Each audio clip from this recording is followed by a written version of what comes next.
an Unspoiled Network podcast. This is Spoil Me, covering The Dark Lord of Derkholm by Diana Wynne Jones, brought to you by Patricia Bing Grant. In this episode, Derk does something wrong. He tries to summon a demon. Evidently, he's done this before and it didn't go great then. But he decides that he has no choice. Derk, buddy. Derk, what are you doing? Welcome to Spoil Me.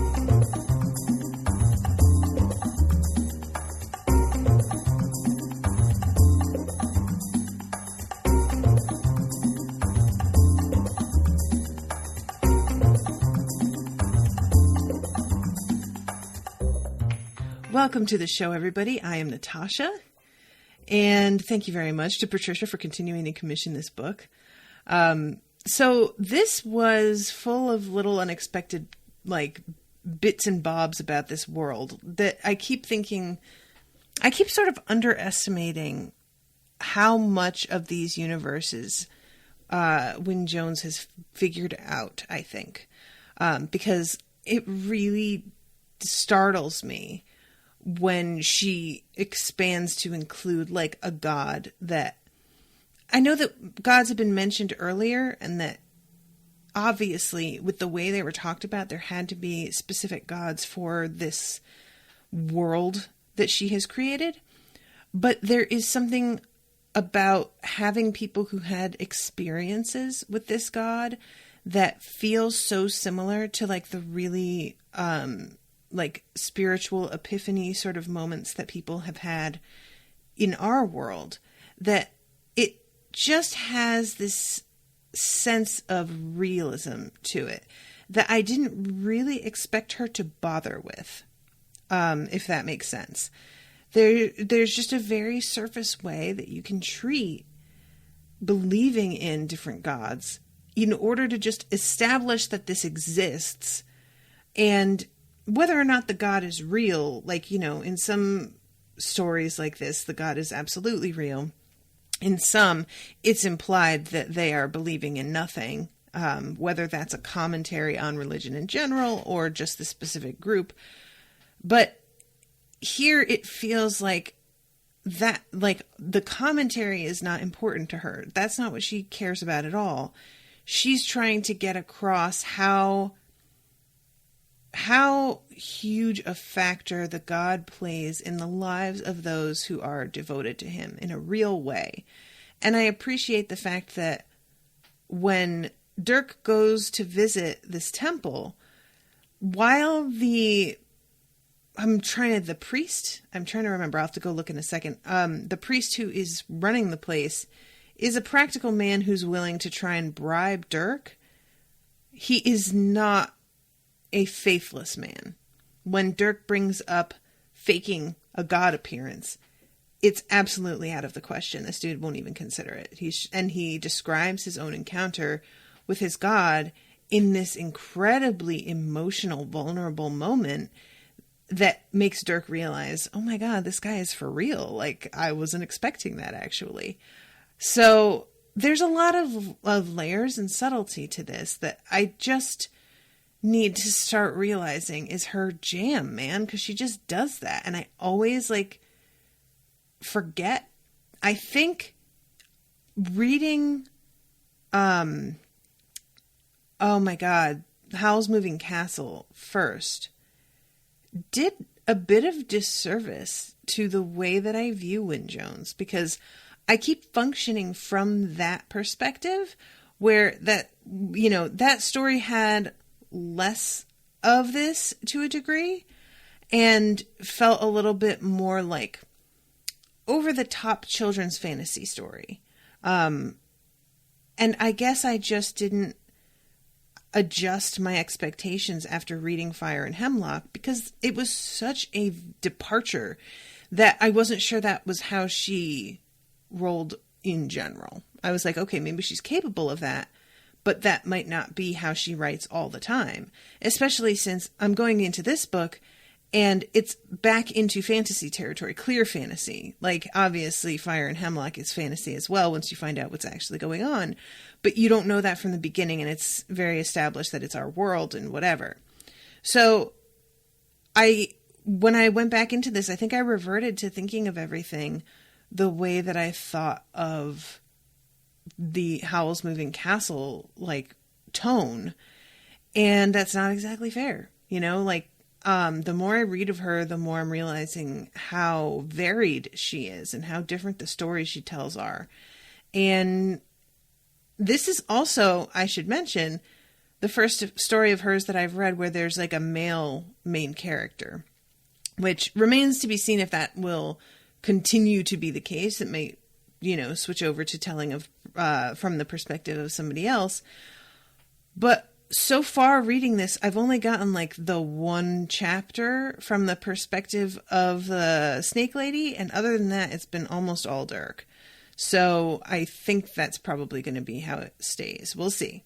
So anyway, let me talk about the actual plot here, because I just found this, like, I just really liked this. So it's called Umru's Priestly Kingdom. Like, I don't know that that's its official name, but that is how Derk thinks of it as he is visiting Riding Beauty. He descended over the Temple of Anshur toward midday, which I have to think that the fact that the god's name is Anshur, which sounds so much like answer, has to be on purpose. I might be assigning too much to that, but it feels like it's on purpose. Other domes of other gods caught the sun too, all over the city, but Umru's temple to Umru's god was the biggest. Anshur must surely look kindly on a high priest who had done so much for him, Derk thought. Perhaps Umru could persuade Anshur to show himself to the pilgrims. It was worth a try anyway. So they land, and a bunch of these dudes come out to handle Beauty and are, like, obviously impressed with her and, you know, just how unusual she is. On the way down, Derk is thinking to himself about how things are not going well with Mara, and he says the mermaid, like, he's thinking of the mermaid daughter they would never have, which there's something so creepy about that. Like, I feel like it's simultaneously really off-putting and endearing. But Derk, does let me be on your side, buddy. Don't think about creepy shit like that. He was handed over to a covey of acolytes who handed him to priests, who handed him in turn to more priests, who led him through the long upstairs cloisters painted with gold leaf to where Umru was waiting, smiling in an empty, sun-filled room. You could have landed on my balcony if I had known your horse had wings, Umru said to him. The room was only empty after a fashion, Derk thought, settling among carved cedar wood and gold. The floor was a pattern of blocks of wood, variously scented and colored. Astoundingly beautiful silk rugs lay here and there upon it. The ceiling was a masterpiece of marble carved to resemble a tree in bloom, and the many narrow window frames were like trees too, with fruit. In between, the walls were inlaid with more masterpieces in colored stone. But it was still an austere room, fit for a priest. Umru was a funny mixture, Derk thought. His vestments looked simple, but the cost of them would buy Derkholm several times over. Buy Derkholm several times over. His just his clothes. That's bananas. I'm foaming at the mouth talking about it. Derk suddenly noticed that his own boots had not been cleaned after milking, and one of his cuffs was fraying. So this is a really awesome intro. Like, this is a place that obviously has a lot of wealth, is incredibly beautiful, yet just restrained enough to still be appropriate, which is key, right?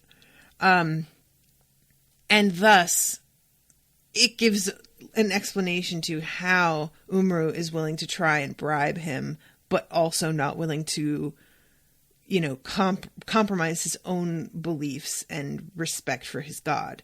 So there, and can I just say how much I want to see that room?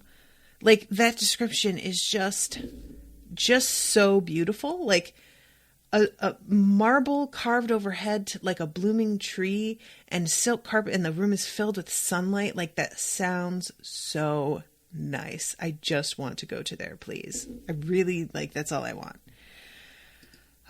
So Derk is talking like he, just doesn't even really get a chance to introduce himself. He's like, well, I've come to ask you to help me. And Umru, well, and you can help me. You must have seen from your black book and your maps and lists. The battles are scheduled to take place this year just beyond this city of mine, all over my fields and farms, all over this land that I have worked so hard to make prosper. 1 battle a week for the next 3 months. Everything will be trampled to mud by next spring. Penury and disaster will ensue. No seeds will be grown. My people, too, will be trampled underfoot, the women raped, the infants slain. There will be no one to sow the seeds. Okay. First of all, word? Is this really how it goes? Are the women raped and babies killed when this happens? That doesn't feel like this should be anything that we should... any amount of money is not enough, right? Renegotiate, Umru, first of all. And second of all, I should note that I'm reading all of this as if it's one paragraph. This is a series of short bursts that poor Derk tries to interrupt and be reassuring, and Umru is not having it because he's just trying to press his point. And Derk says, you must have hundreds of cellars and crypts for people to hide in. Umru sighed. My friend, he said in a noticeably more normal manner, I think you are not following my drift. If the Dark Lord wishes, he can surely oblige a friend by moving the battle a few miles, say 20 miles, bringing the site south of the mountains that border my country. Not easily, Derk hastened to explain. You see, the routes have been very carefully interlocked to bring several tours to the same battle. And then this is when Umru says, how much? Derk found his fingers fiddling with the frayed ends of his cuff. He let go quickly. If you're saying what I think you are, then the answer's... He stopped short. Money would be very welcome. Money to pay that fine. Money to cover the huge sum Mara had to have borrowed in order to pay everyone in the village. On the other hand, he needed a god, or no one would get any money at all. And he needed Umru's help for that. I don't take bribes, he said. Umru's face dropped forward onto his stack of double chins. He looked so thoroughly depressed that Derk added, but as I was going to say, I'll see if I can shift the battle south for nothing. It won't be easy, because they've got everyone converging on you this year. You're supposed to hold the final clue to my weakness, and Barnabas is setting up the main camp for me. I'll have to give him the wrong map reference and tell him I made a mistake or something, but I'll do what I can. Umru raised his face from his chins and looked deeply at Derk. You're an honest man. Well, not... Derk shifted in his carved chair until it creaked. And I admire you for it. With sadness, Umru said. I really do have a great deal of money. You needn't do it for nothing. I will. I've said I'll try, Derk protested. After all, I may not be able to do it. Very honest, sighed Umru. So, you said I could help you. How? So, as soon as he mentions this, Umru is just like, no, not even for money. It is odd how every man has his sticking point, Wizard Derk. You've told me yours, you have just met mine. I've done many things for Mr. Chesney for money, but this is one thing I cannot do. We do not command the gods. They command us. Any attempt to coerce the gods is vile. And this is when he tells the story about watching the geese and that Ansher came to visit him. And he gets really teary-eyed. And says that he set up an altar at the spot where he saw Ansher and realizes now that there was a lot of pridefulness behind doing that. It wasn't like he was just trying to celebrate or commemorate that he saw the god there. He was trying to do something that would convince Ansher to return to that spot. And that combined with the fact that he's getting too old and fat, which I don't know how that's relevant, but that's what he says. I'm too proud, too old, too fat. He will not come to me again now. Makes him pretty depressed. So they're not able to really come to any sort of agreement with each other. Like, Derk is going to try and help Umru, but Umru is not going to do anything to help Derk. They have lunch together, which is like super good, and he introduces Derk to oranges, which are from the other world, and gives him one to take home so that he can plant the pips and hopefully grow them. And Derk also like takes a pastry home because they're just so delicate and amazing that he knows that what's-her-face is going to be really impressed with them. Lita. So this is, I like these weird little details like this, you know, like none of this is really strictly relevant as far as I know now, but it's just so like adds so much flavor to everything. Does that make sense? So I need 40 or so newly severed heads to go on stakes all over the city when the tours come through. This year I'm the kind of priest who beheads heretics. Could you? No trouble at all, said Derk. So he leaves, or he's about to leave, and he thinks that he's going to use like sheep's heads or something like an animal and transform them into human heads. But surprise, Umar has a different idea. He gets outside and there's a bunch of skulls, human skulls. And he says, we fetched them up from the catacombs. They were all priests once. I hope they don't worry you. Not at all, Derk lied.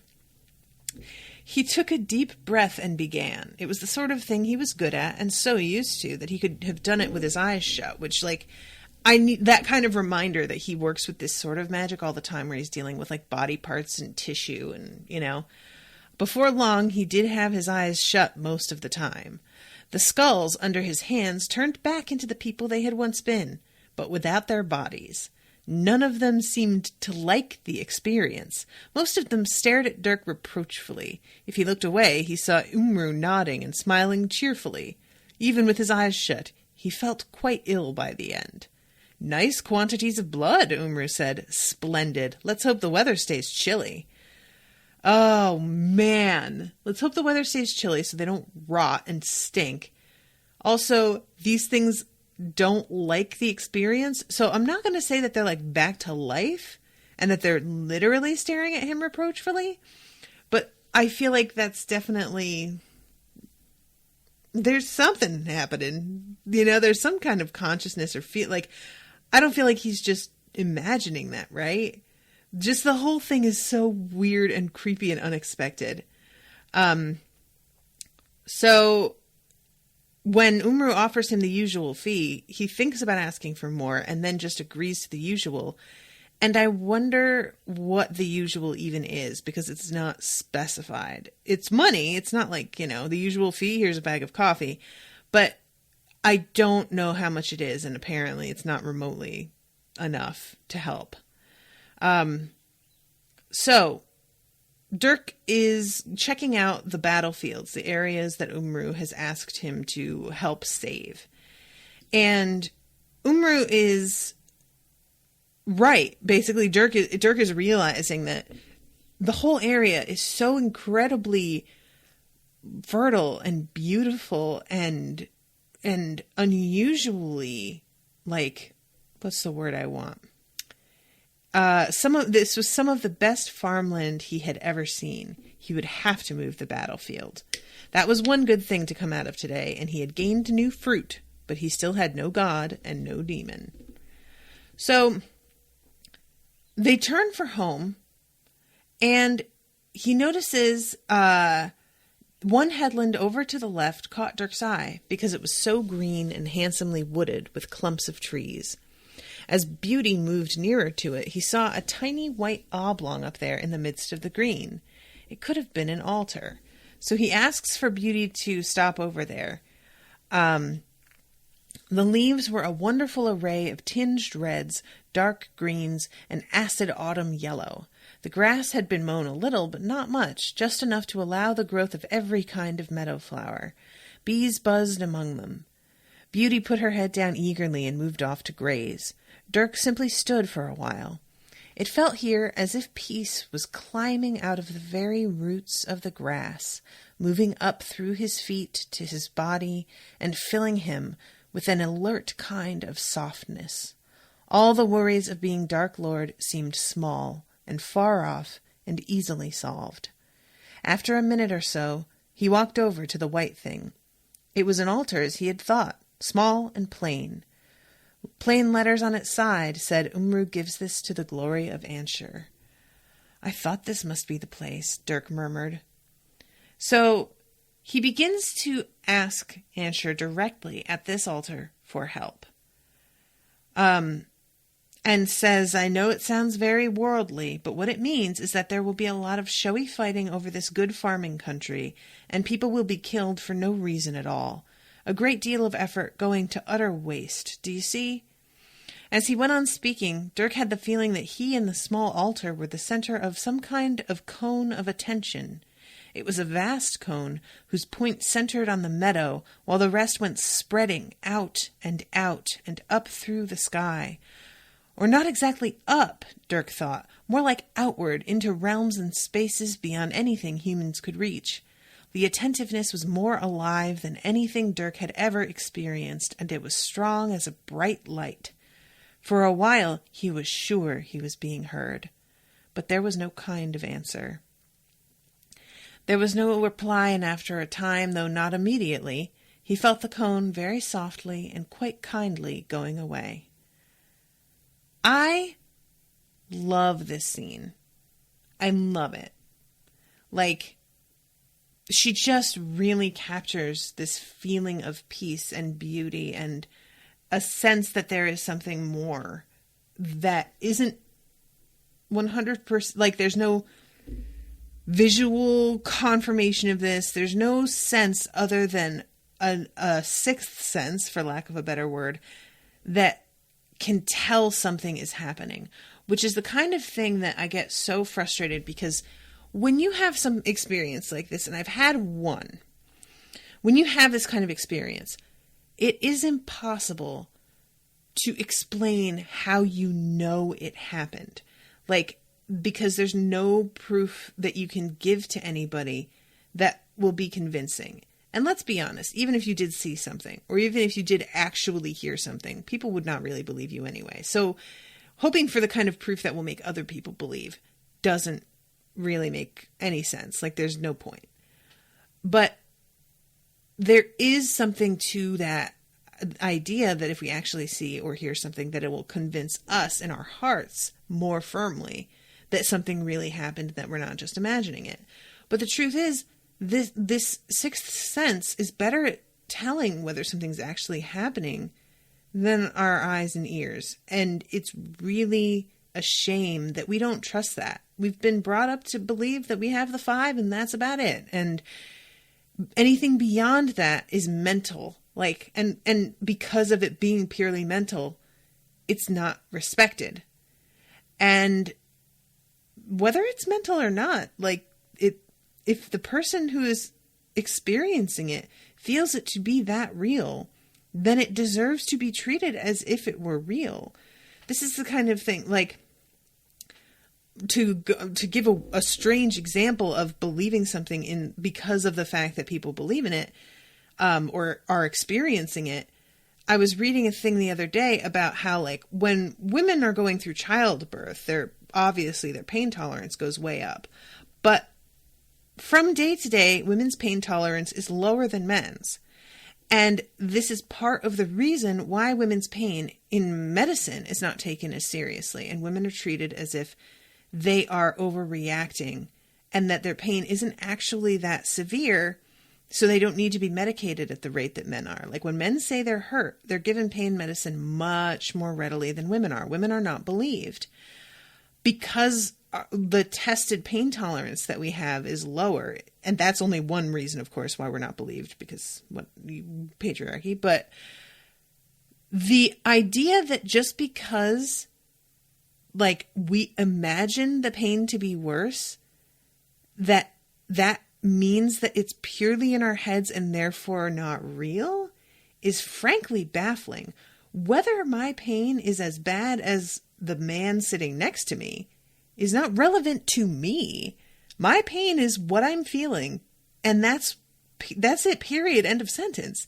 So the idea of prescribing things or believing in it in comparison to what someone else is considering real is not actually any sort of like sane measurement. It is only like, I'm not able to feel what that man is feeling and thus put my pain into more perspective and be like, oh, it's not that bad. Like, that's not how this works.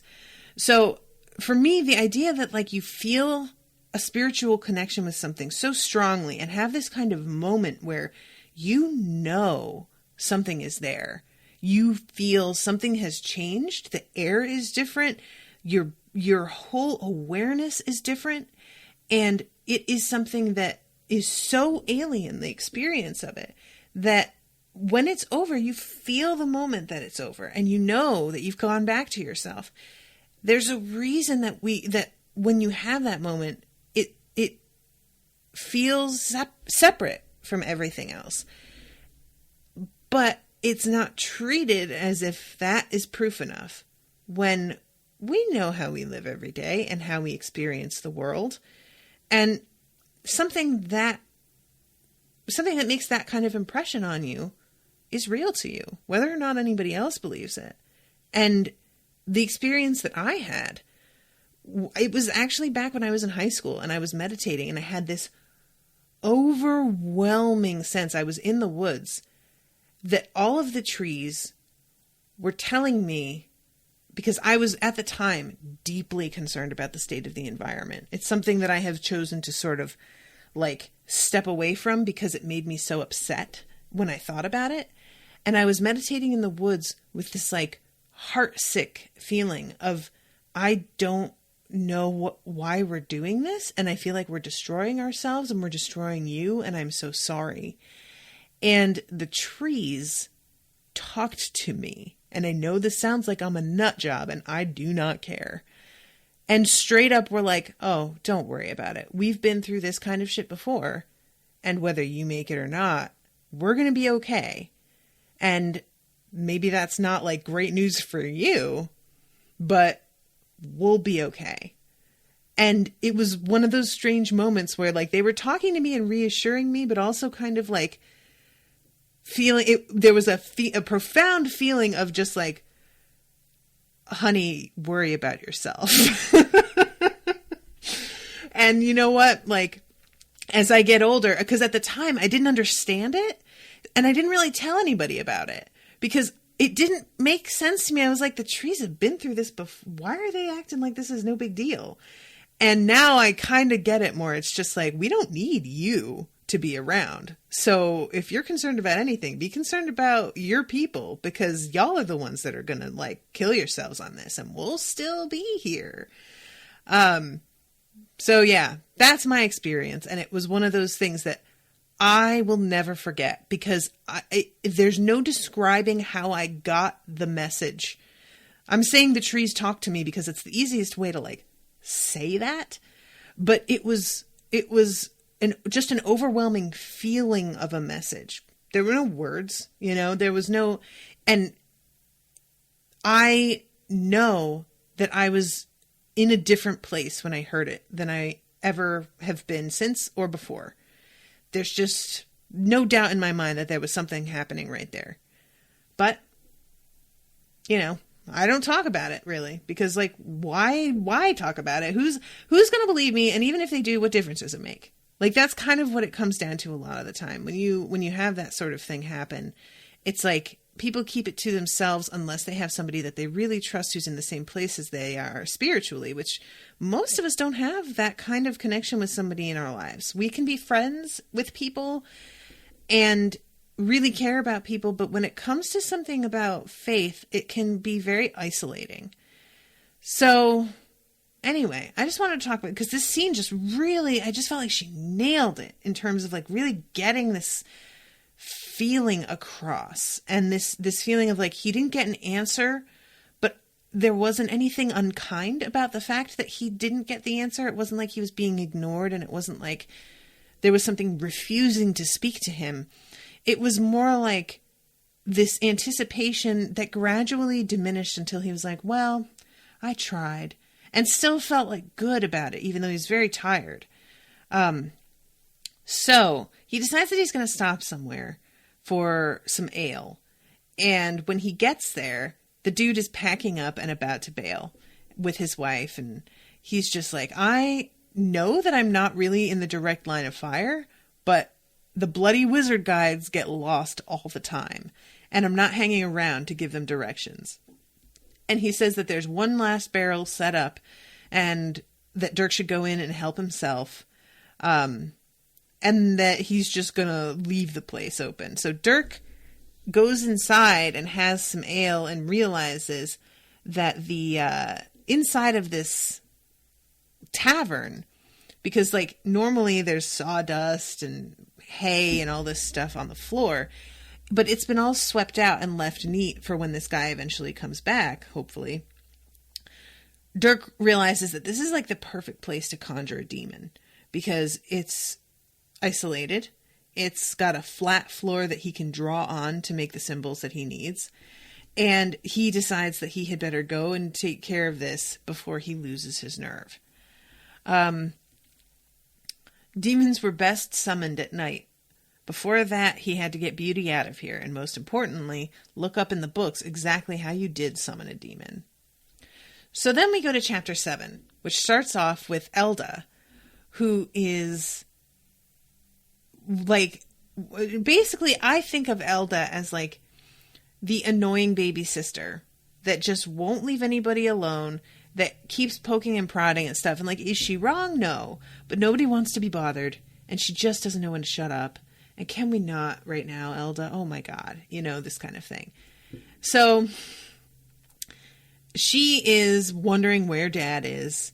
And when she goes up there, she comes back down flipping out, saying that she thinks that he's gone to summon a demon. And she has this orange that he left for her and a note that he wrote. And what is it that he said? Here's a new fruit for you. Save me the rind and the pips and I'll look at your story tomorrow. I've got to spend the night at Nelsie's Inn.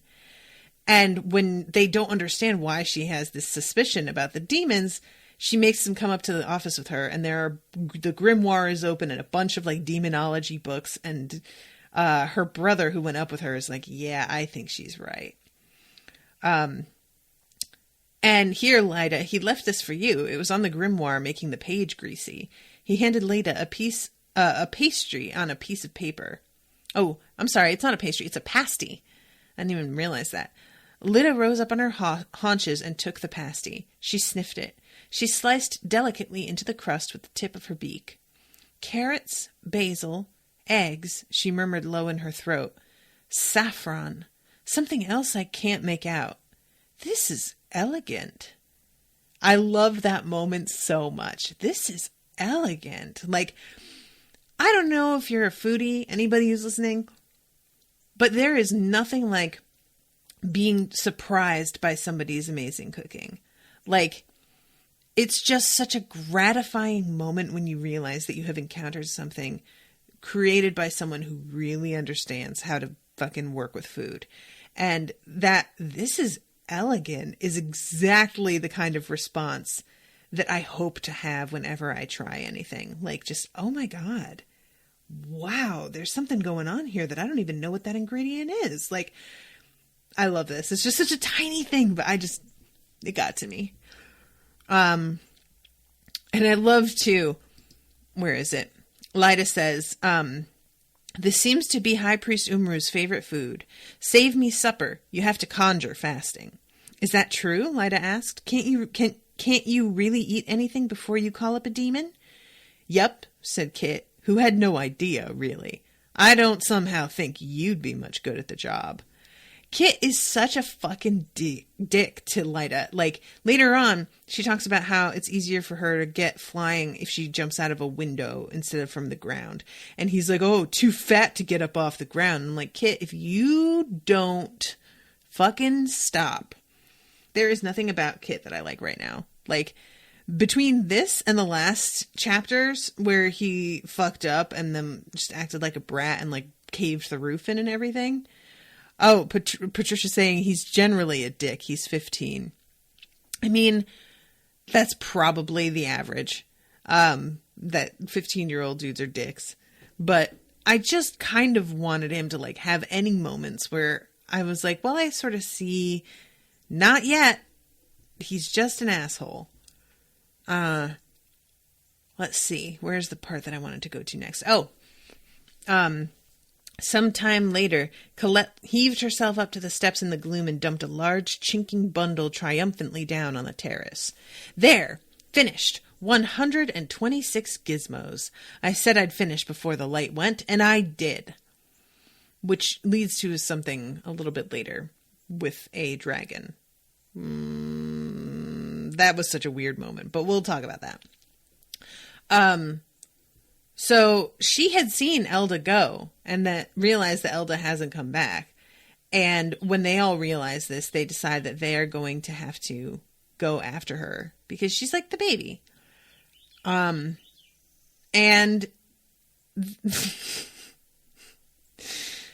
Derk. Oh, so I'm going to just read how this goes. He began on the invocation. That went very strangely. At first, it was though each word got forgotten between his eyes and his mouth, and when he did remember and did say it, that word seemed to be dragging his brain up by the roots. Then, about halfway, as if he had passed some point of greatest resistance, it all went easy. Too easy. The words rolled themselves through his head and said themselves through his mouth, as if they were something he had said every day, rather than something he had not looked at for 20 years. Derk had a dim memory that the same thing had happened before, but it was too late to stop now. No one leaves a demon half conjured. He came to the end where he had to call out the name of the demon 3 times. Derk had settled on a medium-sized demon called Maldropos, which the book said was moderately obliging as demons went. He opened his mouth to say the name, and he seemed unable to say it. While he gasped and glucked, all the candles flickered down to sparks. The pentacle began to shine very strongly blue. Oh no, Derk thought, it's happening again. Again, what do I do wrong? So, Derk is making the same mistake a second time. Apparently, he's tried this before. And he thinks that he can get to this point and say the demon that he wants. But it doesn't appear that that's really how this works. It seems like the demon that is like somehow attached to him, and I don't mean possession-wise. There's a demon that is associated with him, is that a better word? That asks him, like, what took so long? Why did it take 20 years to call me again? It's like it was waiting, and as soon as he began his invocation, it assumed he was calling for it, and it begins to take control of the summoning. So that when he tries to summon someone else, it's like, no, I don't think so. You're not going to do that. I'm the one who's coming. So, in other words, this is much, much more out of Derk's control than he wants to think it is. He thinks that he can just, like, you know, basically make a recipe and whatever he wants is going to appear. And demons are a lot more powerful, or at least this specific one is, than he seems to be aware. So he could see the candles blazing away now behind the demon and through it. The strength of it flattened him to the bar. Why me? He thought. Why me? Because you are more easily set aside than other wizards, of course, the demon answered. What does that mean? It did not make Derk feel any better to find it could read his thoughts.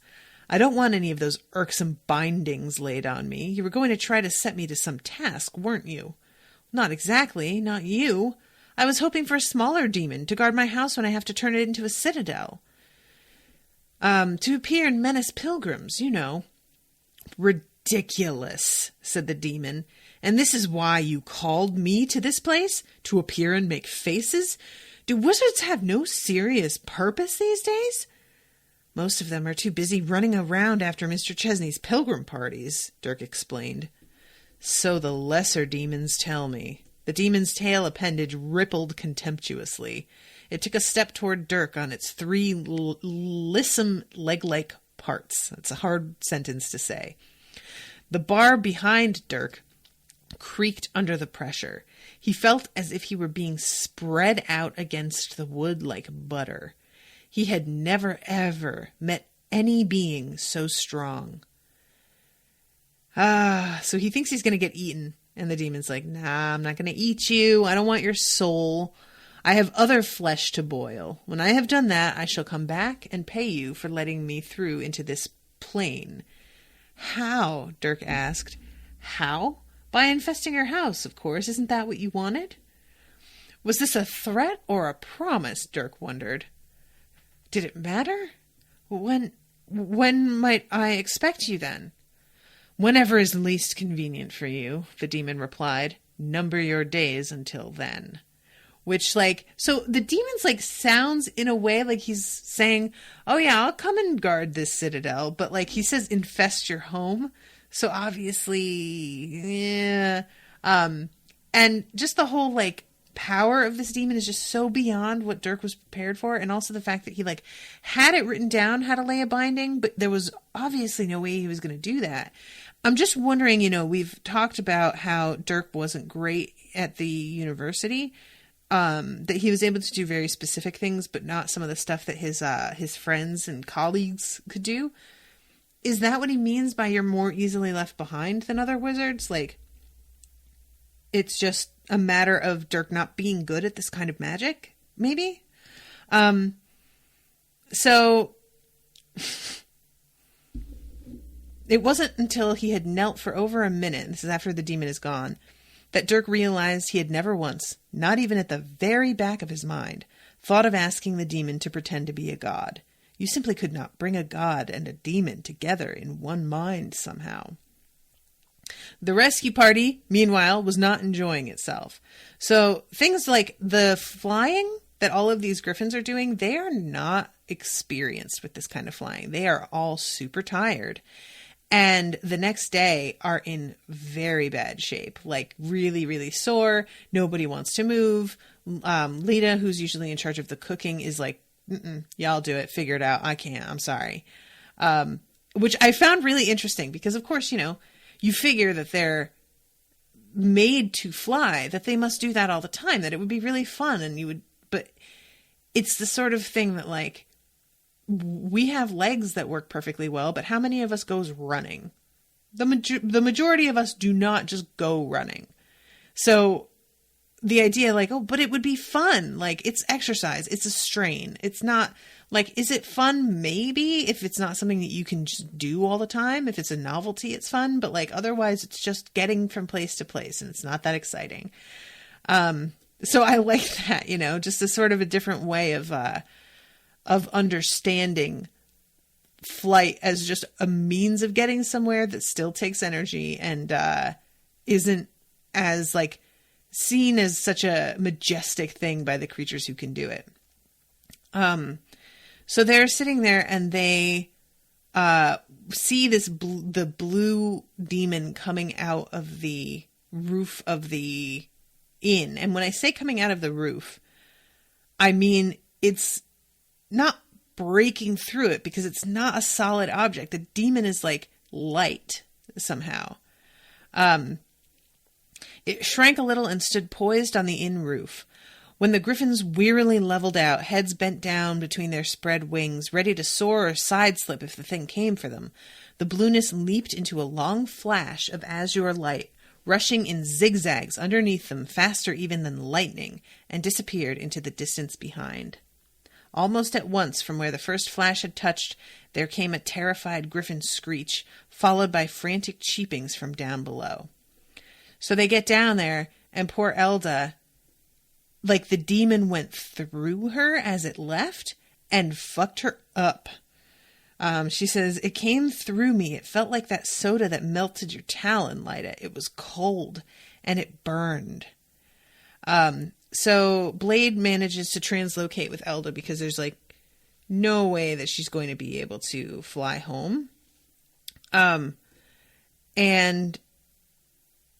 let's see, where is As he did so, he seemed to see a blue glimmer behind his head where nobody ought to be able to see anything, and the glimmer was holding the terrace sideways. Elda began cheeping again. "Don't do that," Blade said to the demon, and he sat on the terrace, gripping Elda's furry torso and pulling the terrace back into place for dear life. "Can't you see you're scaring Elda stiff?" Elda had been right to compare the thing to caustic soda, Blade thought. He felt it against his mind, as if he had his head in a bowl of bleach, pushing and sorting at him in a way that said, what have we here? "Go away," Blade told it. The demon was laughing. It found both of them hilarious. The laughter went through Blade in waves, and it hurt. He felt the demon say, "I shall go now, but I'll see you again soon." Blade wanted to say something like, "Come near me and I'll kill you," but that would have been ridiculous, and anyway, he had no strength left. So finally, Derk comes home, and everybody's like, "So, what the fuck, dude?" And he's just basically like, "Listen, I'm really sorry, but it went wrong, and I need to figure this out, so I'm going to go eat dinner and try and figure it out." So the next day, everybody is, like I said, recovering because nobody was ready to make this like flight and carry the kids with them and everything. And because Shona and Blade obviously can't fly, so they had to like be hung on a swing between two of the griffins that carried the two of them. And like, this sounds like a kind of a charming little, but it's treated very much with the reality of physics, where the faster they fly, or the more like, the more incline downward there is, the more the swing tilts back and just really is like, it's hard for them to hold onto it and hard for them to stay in place on it and not slide around. And there's a lot of danger of them going flying off. And the next day, Shona has, rope burns all over her hands from trying to hold herself in place. To which I have to ask, why has nobody invented a better method? Like, there's got to be some way to like buckle yourself in and have it be like a really secure seat. And they need to work on that, because clearly this is going to happen again. Like, you're going to need to travel with these griffins again, and just riding on their backs would probably be better. But for some reason, they're not taught to do that. I don't know if it's like, I don't really know the reasoning for that, but so the dragon's coming. The dragon's coming. No one except Derk had ever seen a dragon. There was instant, huge excitement. And let's see. The dragon was now halfway up to the valley and seemed to fill it from wingtip to wingtip. Blade said, awed, "I didn't know they were so big." "She's actually only a medium size," Derk said. "They don't fly at all like us," Don observed. "More like seagulls," Lyda agreed. The dragon lifted her wings and came to an elegant landing on the grass downhill from the gate. She was altogether elegant, slender, glistening, and lavender-colored, phasing to a creamy color underneath. With her wings folded as she came winding up to the gate, she almost had the look of a very large lizard. When the dragon arrived, towering over everyone except Kit, she emitted a delicate curl of smoke from each nostril as she halted, and Pretty had had enough. He screamed and bolted, wagging his undeveloped wings frantically. The pigs broke and ran with him, squealing and soon taking to the air for speed. Pretty was so frightened that he rose into the air with them. Nobody noticed Pretty's maiden flight. They were all staring at the fine violet and green blood vessels in the dragon's wings, the way her scales refracted the sunlight like jewels, and the deep, deep look in her purple eyes. "I am to collect a number of objects from here, I believe," she said. Her voice was like cellos and clarinets. Shona sighed. "I'll fetch them," said Colette, and tore herself away the short distance to her shed.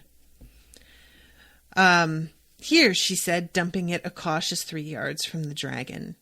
"May I examine them?" "Go ahead." The dragon's huge clawed foot delicately picked at the knot at the top of the bundle, and even more delicately laid the cloth away to the sides. Blade had the distinct impression that the dragon was disappointed by what was revealed. But she was evidently very polite. "But these are a treasure," said the cellos and clarinets. "My, how they glitter, and what fine work, beautiful." Colette, who was not given to shyness, was overcome by this praise and put one wing over her face. "They are utterly desirable, and I shall guard them with a will. What a pity that times have changed. 100 years ago these would all have been made of gold. As it is, I shall have to exercise enormous self-restraint not to keep them for myself. Perhaps," her violet eyes turned yearningly toward Blade, "perhaps someone should wrap them away out of sight again. I'm so tempted." With a faint feeling that the dragon was saying one thing and meaning another, Blade ventured in under the dragon's head and gingerly tied up the knot again. The smell from the dragon's breath was indescribable, hot and steamy, a little like roses mixed with rotten eggs. The dragon, she just... I'm curious what exactly she was expecting or hoping for, but Shona afterwards says, "I didn't like her very much. She was so artificial." "That's rich coming from you," Kit said. "Shut up, Kit. I hate you." "But she was," Colette agreed, equally unexpectedly. "I didn't like her either." Everyone except Blade turned to disagree loudly with Shona and Colette. "Please," Derk shouted. "No arguments. Next one to argue gets made into a statue and I grow vines up them. Dragons are strange people. These days they think of themselves as highly virtuous. I suspect this one was disgusted at having to pretend to be bad and guard treasure. I'm told they practically fight not to have to do it." "Then why do it then?" said Elda. "No idea. More of Mr. Chesney's persuasive arts, I suppose."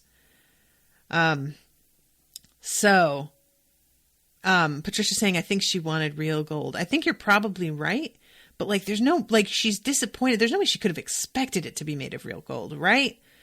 I guess it was just hopefulness, but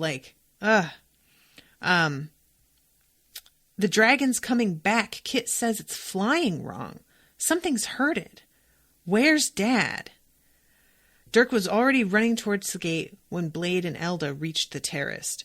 Shona and the other griffins were there already. Derk went out beyond the gate and stood on the grass, shading his eyes with both hands. Blade and Elda wedged themselves into the gateway.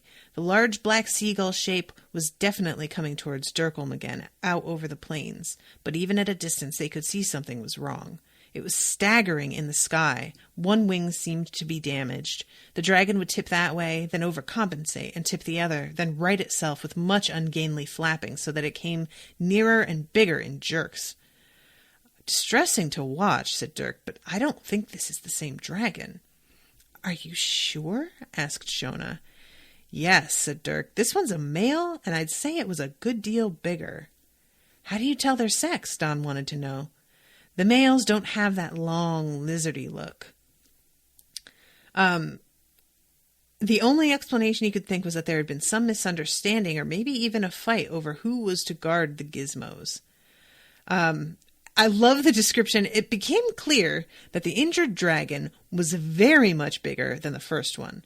They kept expecting it to reach the valley any moment, only to find it was still some miles off, still approaching, and still getting larger. "It's blinking enormous," said Don. It was so enormous that its ruined wings, they could see slits in them now, were truly in danger of brushing the hills on either side. The dragon had to struggle into an updraft in order to find room, and then managed to right itself and glide above the crests of the hills, still coming towards Derkholm. As its vast shadow blocked the daylight, everybody flinched. Then they ducked and tried to hide behind the gateposts as the tattered wings folded and the dragon came down like a meteor. Yikes! It had clearly decided that a crash landing was the only possibility in the space available. "Where's Wizard Derk?" "That's me." Where the first dragon had been sleek and glistening, this one was dull, jagged, and stringy. Many of its dingy green scales were split or peeling, and they hung in ridges over the sharp bones underneath. Its eyes were filmy. One wing, the bad one, was literally in tatters, with pieces of membrane fluttering loose, and the other wing was only a little better. The part of the dragon that Derk could most easily see was its underside, hollow and sagging, a queer, unhealthy-looking white. There was a piece of gold chain and a bent coronet caught among the broken scales there. When Derk looked down at the nearest huge foot, he saw it was knotty and bent, with the claws growing out and upward like the untrimmed hoof of a horse. "Do you perhaps need medical aid?" "Don't be impertinent. I've come to join your side." "Sorry? You're the Dark Lord, aren't you?" "For this year." "Then I've come to join the forces of evil, as any right-minded dragon should. Can I put it in any plainer? I've come to kill your enemies." I love this. I love it so, so much. Red in the eyes of a dragon meant that it was angry. He said very carefully and calmly, "That is extremely kind of you, but I think someone has misrepresented the position to you." "How so?" boomed the dragon. "Because my post as Dark Lord means simply that I pretend to be evil for the benefit of tourists who come from a world next door to this one. I'm just an ordinary wizard, really, and I'm only allowed one dragon." And this was as far as he got before the dragon gave way to rage. Its eyes became wholly a cloudy red. "So it's all a stupid game? You've dragged me all this way to pretend? I assure you I'm not trying to make a fool of you." "Yes, you are." This was more than Kit could take. "Will you stop that?" he screamed. "It's nothing to do with him." The muzzle swiveled down so that the red eyes could look at Kit.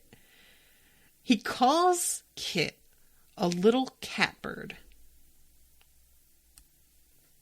I'm just going to let that sink in. A little catbird. I love it so much. Oh my God. The dragon opened his mouth and bellowed rage and smoke at him. Derk felt his skin begin to boil. His lungs went from sore to agonizing so quickly that he could only put up the feeblest of shields against the blast, and the dragon was clearly a magic user. Derk felt the shield ripped away, and more rage and smoke poured over him. Guys, Derk is not having a great couple of days. So the grass catches fire. Blade tries to put cold on the dragon's breath, which does not do anything. It swiveled a red eye towards Blade, and every time he tried to help Derk, it would go on calmly trying to kill his father. Mara was suddenly standing between the gate and the dragon, wearing a dress that consisted mostly of small amounts of pink silk and black lace, which she had evidently been in the middle of trying on. And then she yells at the dragon. She yells at the dragon. "I'm running out of time. Don't you dare do that again unless you want to be a half-inch long," Mara shouted. "Then explain why I shouldn't," said the dragon. "So sit down and listen," Mara bawled, and to everyone's great surprise, the dragon doubled its scrawny back legs under itself and sank down on its mangy haunches. Oh my God. I love this so much. Okay. So Colette goes to get a healer.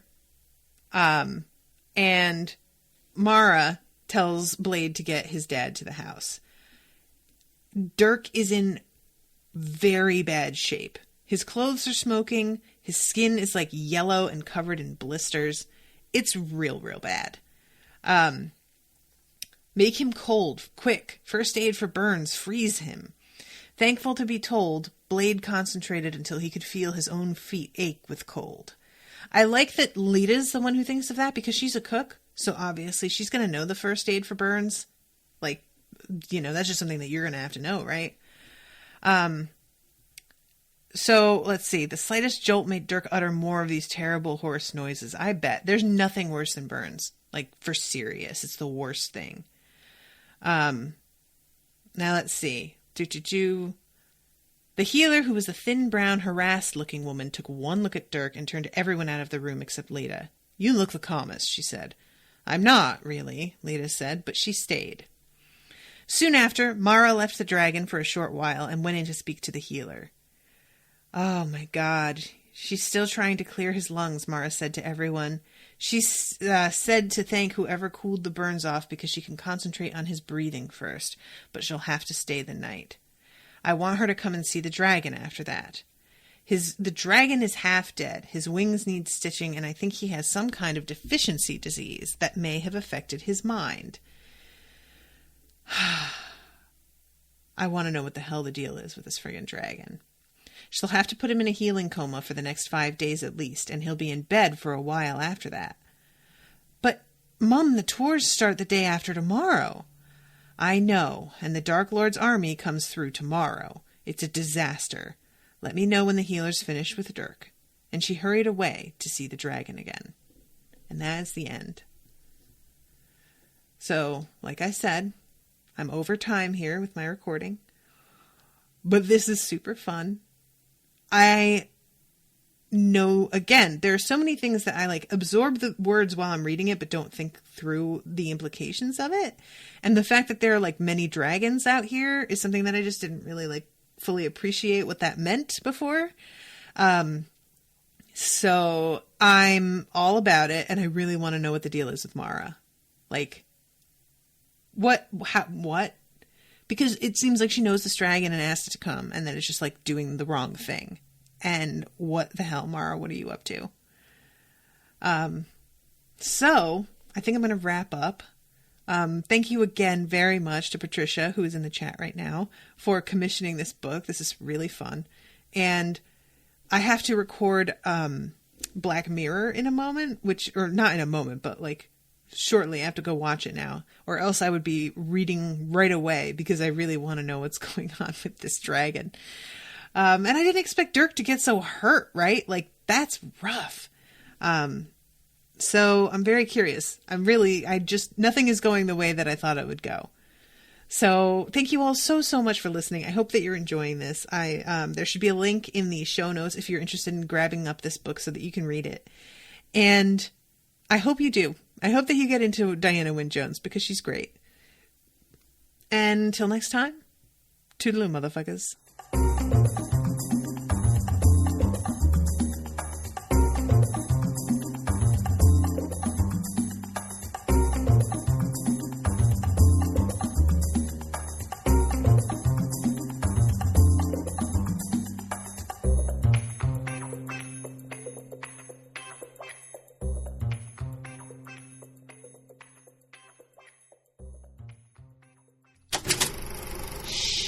That was an Unspoiled Network podcast.